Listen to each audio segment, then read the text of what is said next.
Hello student, हमारा chapter चल रहा है स्ट्रक्चरल ऑर्गेनाइजेशन इन एनिमल्स, जिसके अंदर हम कनेक्टिव टिश्यूज के बारे में पढ़ रहे हैं। हमने अपने प्रीवियस वीडियो में टेंडन्स एंड लिगामेंट्स के बारे में पढ़ा था और आज हम पढ़ेंगे बोन्स के बारे में। तो बोन्स हमारी एक special type of connective tissue है और जिसे हम कहते हैं स्केलेटल टिश्यू।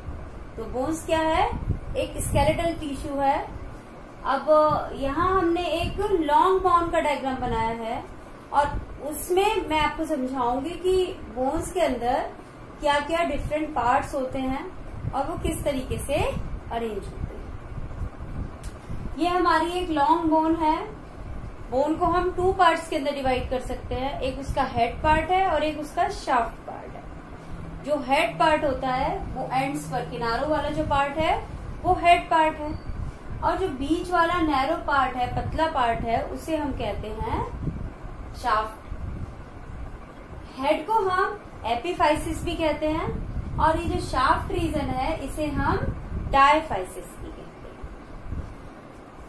हेड रीजन के ऊपर एक कार्टिलेज की बनी कैप लगी होती है। ये हमारी एक कैप है कार्टिलेज की बनी, जो बोन टिश्यू को डैमेज होने से बचाती है और जो मूवमेंट है उसमें भी मदद करती है। अब जो शाफ्ट रीजन है उसके अंदर हमें एक कैविटी दिखाई दे रही है। इस कैविटी को कहते हैं हम बोन मैरो कैविटी और इस कैविटी के अंदर फिल होती है yellow bone marrow. Yellow bone marrow का काम होता है कि ये स्टोरेज करती है फैट का और इसीलिए इसका कलर कैसा होता है? येलो होता है और इसे कहा जाता है येलो बोन मैरो। तो ये बोन मैरो कैविटी है, इसके अंदर फिल है yellow bone marrow. Head region की तरफ चलते हैं। हेड रीजन के अंदर कुछ खाली स्पेस होते हैं और उन स्पेस के अंदर फिल होती है रेड बोन मैरो। इसके अंदर बोन मैरो कैविटी नहीं पाई जाती है, कुछ खाली स्पेस होते हैं और उनके अंदर फिल होती है रेड बोन मैरो। और रेड बोन मैरो का काम होता है कि ये फॉर्मेशन करती है ब्लड सेल्स का। इरिथ्रोपोइटिक टिश्यू होता है ये। इरिथ्रोपोइटिक यानी कि आरबीसीज का प्रोडक्शन करना और आरबीसीज के अलावा ये डब्ल्यूबीसी एंड प्लेटलेट्स का भी यहाँ पर निर्माण होता है। तो येलो बोन मैरो का काम क्या है कि इसके अंदर फैट का स्टोरेज हो रहा है और रेड बोन मैरो के अंदर हमारी ब्लड सेल्स फॉर्मेशन हो रही है। अब जो बोन्स होती हैं दो तरह की होती हैं, compact bones and spongy bones. इनके बारे में हम आगे पढ़ेंगे डिटेल में।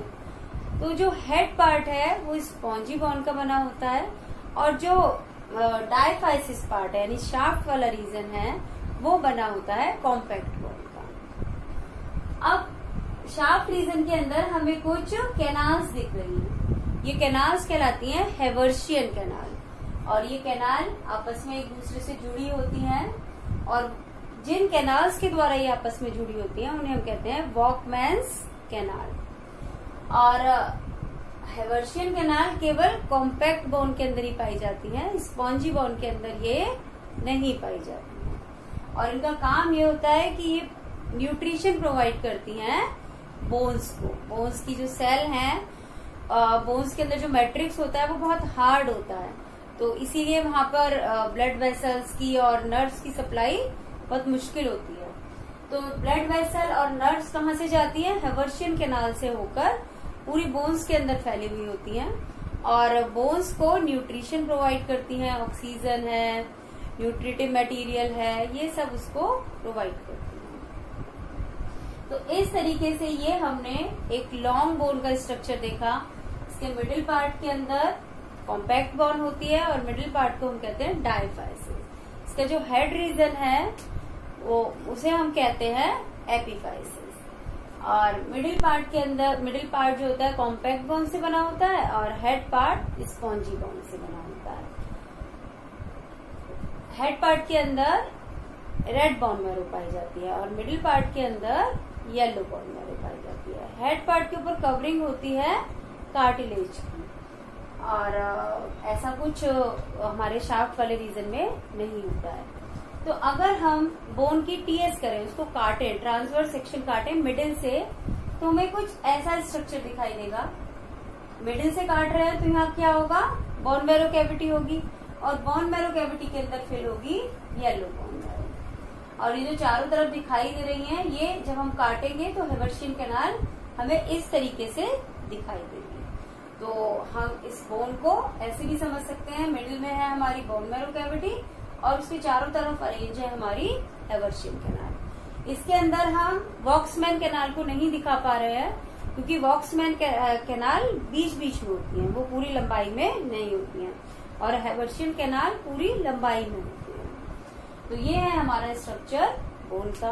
अब हम देखते हैं कि बोन्स के अंदर कितने टाइप की सेल्स पाई जाती हैं और उसका मैट्रिक्स किस तरीके का होता है। बोन्स के अंदर मेनली 4 टाइप्स की सेल पाई जाती हैं। जो इनकी मेन सेल होती हैं वो ऑस्टियोब्लास्ट सेल होती है। ऑस्टियोब्लास्ट सेल मैट्रिक्स का सिक्रीशन करती है, और मैट्रिक्स कैसा होता है, हार्ड होता है। तो मैट्रिक्स का सिक्रीशन करने के बाद ये मैट्रिक्स में ही धंस जाती हैं, और धंसने के बाद ये चेंज हो जाती हैं ऑस्टियोसाइट के अंदर। पहले जो कौन सी सेल है, ऑस्टियोब्लास्ट सेल है। ऑस्टियोब्लास्ट सेल सिक्रीशन कर रही है मैट्रिक्स का। मैट्रिक्स कैसा होता है, हार्ड होता है, और ये सेल के चारों तरफ हार्ड लेयर बना देता है, और अब ये सेल चेंज हो जाती हैं ऑस्टियोसाइट्स के अंदर, यानी कि ये फर्दर डिवाइड नहीं होती हैं, और अब ना ही ये मैट्रिक्स का सिक्रीशन करती है। अब सेकेंड टाइप है हमारी ऑस्टियोसाइट। ऑस्टियोसाइट क्या है, हमारी मैच्योर बोन सेल है। ये हमारी जब बोन सेल्स बनती हैं तो क्या होती है, ऑस्टियोब्लास्ट होती हैं। जब वो मैच्योर हो जाती हैं, उनके चारों तरफ मैट्रिक्स इकट्ठा हो जाता है, तब वो कहलाती हैं ऑस्टियोसाइट। और ये बोन को मेंटेन करने में हेल्प करती है, यानी कि बोन की जो डेंसिटी है उसको बनाए रखती है। और ऑस्टियोसाइट सेल हमारी अरेंज होती हैं हेवर्शियन कैनाल्स के चारों तरफ। अभी हम हेवर्शियन कैनाल का स्ट्रक्चर देखेंगे, हेवर्शियन सिस्टम का, कि किस तरीके से ये बोन्स अरेंज होती हैं हेवर्शियन कैनाल के चारों तरफ। थर्ड टाइप की सेल है ऑस्टियोक्लास्ट सेल। ऑस्टियोक्लास्ट सेल जो हमारी ओल्ड ऑस्टियोसाइट्स होती हैं उनको फीड कर लेती हैं, और जिससे कि नई सेल बने और जो हमारी बोन है वो रीजुवेनेट रहे। ऐसा नहीं है कि उसके अंदर पुरानी सेल होती चली जाए और वो वीक हो जाए, तो नई नई सेल उसके अंदर बनती रहती हैं, और ऑस्टियोक्लास्ट जो पुरानी ओल्ड सेल हो जाती हैं उन्हें फीड कर लेती हैं। फोर्थ सेल है हमारी ऑस्टियोजेनेटिक सेल। ऑस्टियोजेनेटिक सेल्स हमारी स्टेम सेल्स होती हैं, और स्टेम सेल्स का काम है कि वो किसी भी टाइप की सेल के अंदर कन्वर्ट हो सकती हैं। तो जो ऑस्टियोजेनेटिक सेल होती हैं, स्टेम सेल होती हैं, ये बनाती हैं ऑस्टियोब्लास्ट सेल। इनसे फॉर्मेशन होता है ऑस्टियोब्लास्ट सेल का। ऑस्टियोब्लास्ट से बनती है ऑस्टियोसाइट, और ऑस्टियोसाइट जब ओल्ड हो जाती हैं तो ऑस्टियोक्लास्ट उनको फीड कर लेती हैं। तो इस तरीके से प्रोसेस चलता रहता है। यहाँ से नई सेल बनी, नई सेल चेंज हुई मैच्योर सेल में, मैच्योर सेल ओल्ड हुई और उनको फीड कर लिया ऑस्टियोक्लास्ट सेल में। इसके बाद आता है हमारा मैट्रिक्स।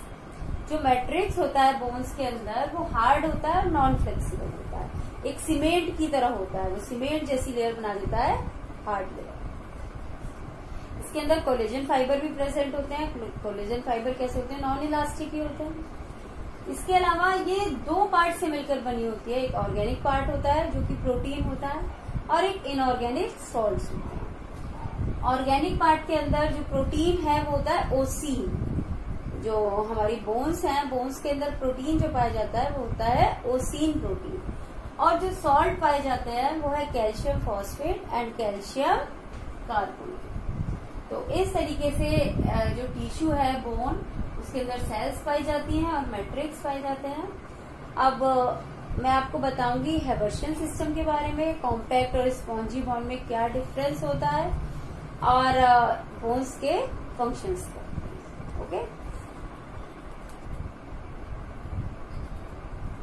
स्टूडेंट्स, अब हम जानेंगे कॉम्पैक्ट बोन के बारे में। कॉम्पैक्ट यानी कि सघन अस्थि। तो जैसे मैंने आपको बताया, जो हमारी लॉन्ग बोन्स होती हैं उनका जो मिडिल वाला पोर्शन है, शाफ्ट रीजन है, वो कॉम्पैक्ट बोन का बना होता है। और इसके अलावा हमारा जो स्केलेटन है उसका 80% पार्ट हमारी कॉम्पैक्ट बोन ही बनाती हैं। और बोन्स की आउटर हार्ड कवरिंग जो होती है वो कॉम्पैक्ट बोन की ही बनी होती है। और कॉम्पैक्ट बोन को हम कॉर्टिकल बोन भी कहते हैं। तो यहाँ एक डायग्राम से मैं समझाती हूँ आपको structure of compact bone. Compact bone की जो आउटर लेयर है और इनर लेयर है, दोनों तरफ ही फाइबर की एक कवरिंग पाई जाती है। बाहर वाली कवरिंग को हम कहते हैं पेरिओस्टियम और भीतर वाली कवरिंग को कहते हैं हम एंडोस्टियम। पेरिओस्टियम हमारी बनी होती है कोलेजन फाइबर की बनी होती है, ये हार्ड कवरिंग होती है। और इसी पेरिओस्टियम के थ्रू जो ब्लड वेसल है और नर्व एंडिंग है हमारी बोन के अंदर एंटर करती है। एंडोस्टियम हमारी बोन मैरो कैविटी की लेयर क्या कहते हैं लाइनिंग बनाती है, उसका अस्तर बनाती है, उसके ऊपर उसको कवर करती है। ये हमारी बोन मैरो कैविटी है और उसकी लाइनिंग बना रही है हमारी एंडोस्टियम। उसके जस्ट नीचे प्रेजेंट होती हैं हमारी स्टेम सेल्स। और स्टेम सेल्स क्या करती हैं, हमारी ऑस्टियोब्लास्ट की फॉर्मेशन करती हैं। तो यहाँ बन रही है ऑस्टियोब्लास्ट। तो इस तरीके से जो बोन है उनके अंदर जो ग्रोथ होती है वो दोनों साइड होती है। यहाँ से भी बढ़ेगी बोन और यहाँ से भी बढ़ेगी, क्योंकि यहाँ भी स्टेम सेल्स प्रेजेंट है और यहाँ भी स्टेम सेल्स प्रेजेंट है। और दोनों ही तरफ हमारी नई सेल्स बनेंगी और नई सेल्स बनेंगी तो हमारी जो बोन है उसकी लंबाई बढ़ेगी। और जब मैंने बोन का डायग्राम दिखाया था तो वहां दिखाया था कि जो हमारा हेड रीजन है और शाफ्ट रीजन है उसके बीच में यह जोन ऑफ ग्रोथ पाया जाता है। तो ये जोन ऑफ ग्रोथ यही है जो कि ग्रोथ करता है हमारी बोन की। तो हमारी बाहर वाली लेयर पेरिओस्टियम और अंदर वाली लेयर एंडोस्टियम। अब बीच में पाई जाती है हमारी हेवर्शियन कैनाल्स। हेवर्शियन सिस्टम को हम ऑस्टियन भी कहते हैं और ये कॉम्पैक्टली अरेंज होती है मैट्रिक्स के अंदर। अब इनका स्ट्रक्चर देखते हैं। बीच में है हमारी हेवर्शियन कैनाल और इस कैनाल के चारों तरफ मैट्रिक्स की लेयर्स होती हैं, राउंड राउंड लेयर्स होती है मैट्रिक्स की। ये हमने एक लेयर दिखाई, ये दूसरी लेयर दिखाई, तो ये मैट्रिक्स की लेयर है। और मैट्रिक्स कैसा बना होता है, यहाँ हार्ड मैट्रिक्स होता है सीमेंट की तरह। तो इन लेयर्स के बीच में कुछ खाली स्पेस होते हैं और उन स्पेसेस को हम कहते हैं लैमेली। इन स्पेसेस के अंदर हमारी अरेंज होती हैं ऑस्टियोसाइट सेल्स। ये खाली स्पेस है जो ब्लू कलर से दिखाए हैं हमने, ये हमारी लैमेली है। और लैमेली के अंदर हमारी अरेंज है ऑस्टियोसाइट सेल। तो ऑस्टियोसाइट सेल के चारों तरफ क्या है, खाली स्पेस बन गया और इस खाली स्पेस को हम कहते हैं लैक्यूली। दोबारा समझाती हूँ कि बीच में हेवर्शियन कैनाल है, हेवर्शियन कैनाल के चारों तरफ मैट्रिक्स की लेयर बन जाती है, कॉन्सेंट्रिक लेयर, यानी कि जिनका सेंटर सेम होता है, राउंड सर्कल में लेयर्स बन जाती हैं। और उन लेयर्स के बीच में कुछ खाली स्पेस होता है, उसे हम कहते हैं लैमेली। और इन खाली स्पेसेस के बीच में अरेंज होती है हमारी ऑस्टियोसाइट सेल। और इन ऑस्टियोसाइट सेल के चारों तरफ जो खाली स्पेस है वो कहलाता है लैक्यूली। और ये सेल आपस में एक दूसरे से कनेक्ट। तो ये है हमारा एक हेवर्शियन सिस्टम का हमने डायग्राम बनाया है। और इस हेवर्शियन सिस्टम के डायग्राम, एक हेवर्शियन सिस्टम को हम ऑस्टियोन भी कहते हैं। ये हमारी लैमेली है जो ब्लू कलर से दिखाई है और रेड ये हमारी सेल है ऑस्टियोसाइट। और ऑस्टियोसाइट की चारों तरफ जो खाली स्पेस है वो है हमारा लैक्यूली। ये हमारी हेवर्शियन कैनाल। तो इस तरीके से ये हमारा स्ट्रक्चर है कॉम्पैक्ट बोन्स का। और कॉम्पैक्ट बोन में बाकी जो हिस्सा है यहाँ भी हमारे हेवर्शियन सिस्टम पाए जाते हैं। तो जो हमारे हेवर्शियन सिस्टम है वो क्या काम करता है, हेवर्शियन सिस्टम से होकर हमारी ब्लड वेसल्स और नर्व्स बोन के अंदर तक आती हैं। ये गैसेस का ट्रांसपोर्ट करता है, यानी कि जो ऑक्सीजन है वो प्रोवाइड करता है बोन को। इसके अलावा न्यूट्रिशन प्रोवाइड करता है, और जो वेस्ट मटेरियल है वो भी इस सिस्टम के थ्रू ही बोन से बाहर जाते हैं। तो इसका मेन काम क्या है, ब्लड की सप्लाई एंड नर्व्स की सप्लाई करता है। ये बोन्स के अंदर बोन्स से वेस्ट मटेरियल को बाहर लेकर जाता है, सेल्स को एक दूसरे से कनेक्ट करने में मदद करता है। तो ये है स्ट्रक्चर हमारी कॉम्पैक्ट बोन का। अब हम स्ट्रक्चर देखेंगे स्पॉन्जी बोन का, और उसके बाद हम इन दोनों में कंपैरिजन करेंगे।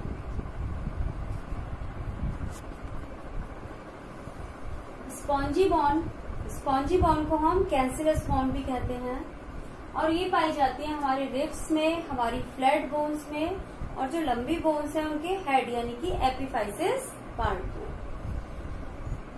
इनके अंदर बहुत सारी कैविटीज पाई जाती हैं, इसीलिए इनको स्पॉन्जी बोन कहा जाता है। हमने देखा था कॉम्पैक्ट बोन के अंदर हेवर्शियन सिस्टम था, लेकिन इनके अंदर हेवर्शियन सिस्टम नहीं पाया जाता है। इनके अंदर ट्यूब लाइक स्ट्रक्चर होते हैं, और ट्यूब लाइक स्ट्रक्चर के बीच में कुछ कैविटीज पाई जाती हैं, और इन कैविटीज के अंदर फिल होती है हमारी रेड बोन मैरो, और जिसके अंदर फॉर्मेशन होता है हमारा आरबीसीज, डब्ल्यूबीसीज एंड प्लेटलेट्स। तो इस तरीके से ये हमारा स्ट्रक्चर है। इन्हें हम कहते हैं ट्रेबिक्यूली। ये है हमारी रेड बोन मैरो,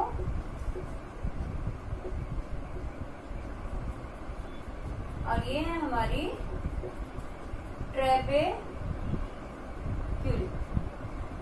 और बोन मैरो के अंदर जो हमारी स्पॉन्जी बोन्स हैं उनके अंदर प्रेजेंट होती है ट्रेबिक्यूली। इनके बीच में हमारे स्पेस है, और इन स्पेस के अंदर फिल है रेड बोन मैरो।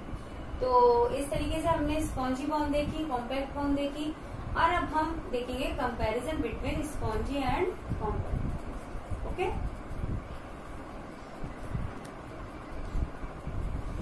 अब हम देखेंगे difference between compact and spongy bone. जो कॉम्पैक्ट बोन होती हैं वो, जैसा मैंने आपको बताया, वो शाफ्ट रीजन में यानी डायफाइसिस रीजन में पाई जाती हैं, लॉन्ग बोन्स की, और ये बोन्स की आउटर कवरिंग भी बनाती है। जो आउटर पार्ट होता है बोन्स का वो भी बना होता है कॉम्पैक्ट बोन्स का। स्पॉन्जी बोन्स हमारी रिब्स में पाई जाती हैं, हमारी फ्लैट बोन्स में पाई जाती हैं, और एपिफाइसिस रीजन में पाई जाती है हमारी लॉन्ग बोन्स की। कॉम्पैक्ट बोन्स को हम कॉर्टिकल बोन्स भी कहते हैं, और स्पॉन्जी बोन्स को हम कैंसिलस बोन भी कहते हैं। कॉम्पैक्ट बोन के अंदर मैरो कैविटी प्रेजेंट होती है, और स्पॉन्जी बोन के अंदर मैरो कैविटी एब्सेंट होती है। प्रेजेंट क्या होता है, इनके अंदर फ्री स्पेसेस होते हैं जिनके अंदर रेड बोन मैरो फिल होती है। बोन मैरो कॉम्पैक्ट बोन में येलो होती है, और जिसका काम होता है फैट सेल्स को प्रोड्यूस करना और स्टोर करना, जबकि स्पॉन्जी सेल के अंदर बोन मैरो होती है हमारी रेड, और इसका काम है ब्लड सेल्स को प्रोड्यूस करना। इसके बाद नेक्स्ट आता है हमारा हेवर्शियन सिस्टम।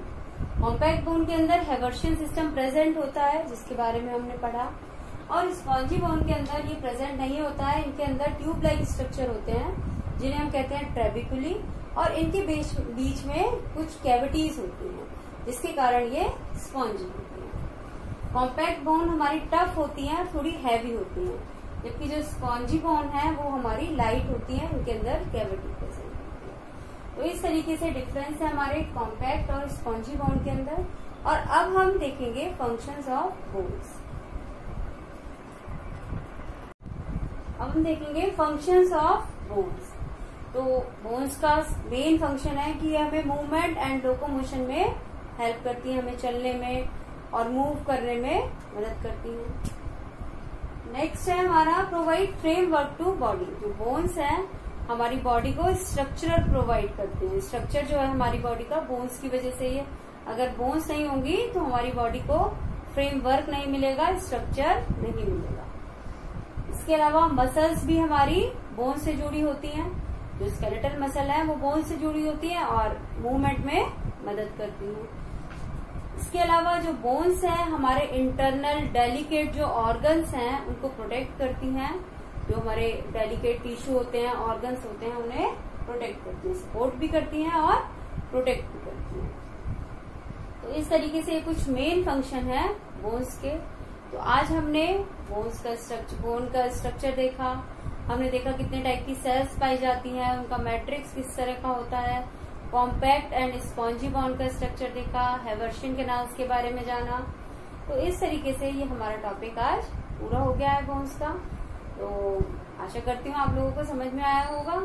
वीडियो को देखिए, पूरा देखिए, जिससे आपका टॉपिक क्लियर हो, और वीडियो देखने के बाद आप उसे लाइक करें और चैनल को सब्सक्राइब जरूर करें। Okay, thank you and have a nice day.